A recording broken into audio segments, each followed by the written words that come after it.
In this video, I want to talk about a pattern which has been used in rugby league for years and now been fully adopted by rugby union, the blocker pattern. Look at this move by Harlequins versus Bristol in the Premiership semi-final. A few simple passes lead to a break right through the middle of the Bristol defence. This move might look a little bit complicated at first glance, but it's actually just one simple pattern that's run twice in a row. So, let's get right into it.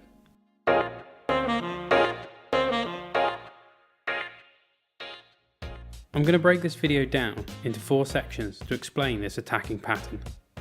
Why do you need to run attacking patterns? What is the blocker pattern? How to run the blocker pattern? And finally, how the professionals are doing it, stacking blocker patterns. So, why do you need to run attacking patterns? For the defence in rugby, they are typically a player or two outnumbered in the defensive line, as they need to have a couple players defending the backfield from kicks. See my video about the pendulum defence to learn more about this. This means the attack will have an overlap. You might think that just running straight and passing it out is a good strategy for exploiting this overlap. However, a good defence will just let you play deep, pass the ball along the line and then drift across to cover the overlap. Or, if the attack is trying to draw each defender aggressively, make them commit, then pass it out wide, the defence can simply blitz up hard and cut out the option for the pass. So, what a good attacking side will look to do is run patterns of play, such as switches, loops or miss passes, all trying to trick the defence, overload an individual defender and create gaps to exploit. And that is exactly what the blocker pattern is designed to do. What is the blocker pattern? So let's look at a simple example of the blocker pattern from a disallowed New Zealand try against Ireland. If we look when the first receiver gets the ball, with a good defensive drift, there should be no chance to score. But if we follow it forward, you can see the Irish defence has no chance to drift across. The 13 fixes the defender directly in front of him so that they can't drift out. The number 20 for New Zealand runs the blocker line, attacking just inside the Ireland's number 9. Meanwhile, the New Zealand 15 loops around the back of the crashing 20 to offer an option out the back. This is the blocker pattern. The Irish number 9 now either has to commit to the 20 and hope the ball doesn't go to the 15, or commit to the looping 15 and hope that the inside defender does drift across to take the 20. In this case, the ball went to the player running the blocker line, but here's an example from England versus Ireland, where the loop option is taken, leading to an easy try. Once again, the ball carrier fixes their defender. The blocker runs a hard line, attacking just inside their opposite man, and the third man loops around the back, exploiting the space. How to run the blocker pattern. When this works, it looks very simple. However, the key to this is the timing of the 3 attacking players, as defenders can break up this attacking move by being allowed to drift. Firstly, if the number 10 doesn't fix the 7, the 7 will simply drift across and cover the blocking line.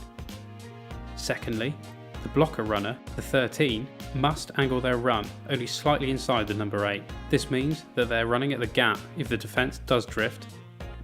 The 13, as the blocker runner, needs to time this perfectly so that they're at the gain line just as the 10 is looking to pass. This will force the 8 to making a decision about defending the 12 or the 13. All the 10 needs to do is pick the right option. The looping runner, the 12, needs to time and angle their run so they're deep enough for the 10 to be able to pass the ball to them, but also not so deep that the defending 8 can switch their attention from the 13 to the 12 and cover both options.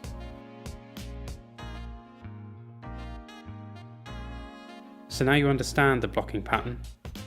Let's have a look at how this is being actively used in the professional game. Stacking blocker patterns.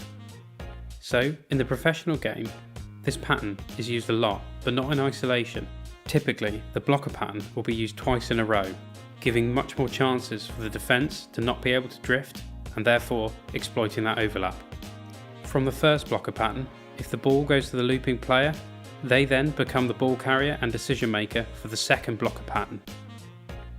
Here, for England, you can see the first blocker pattern works well at stalling the drift. The remaining Scottish players are on their heels and simply just have to make a decision about who they're going to tackle, as no support is coming from their inside. Another example of England using stacked blocker patterns is here against Ireland. The Irish defence do well covering all the options in the blocker pattern. However, as there's no drift defence, England are easily able to get the ball out wide and exploit the overlap. The stacking of blocker patterns is exactly what is used by Harlequins at the start of this video. The first blocker line goes out the back to the looping runner, the second goes to the blocker line itself. A move which from the defensive point of view looks very complicated and difficult to track is simply just two of these blocker patterns run back to back. The blocker pattern is used so frequently at top level rugby. Now that you're aware of it, you'll be surprised how frequently you see it crop up at top level rugby. You can even see the blocker pattern put to use in my video on the most popular backs move. Thanks very much for watching. If you want to make your own rugby animations, please head over to animator.rugbyslate.com, and if you want to learn more, please check out my other videos and consider subscribing.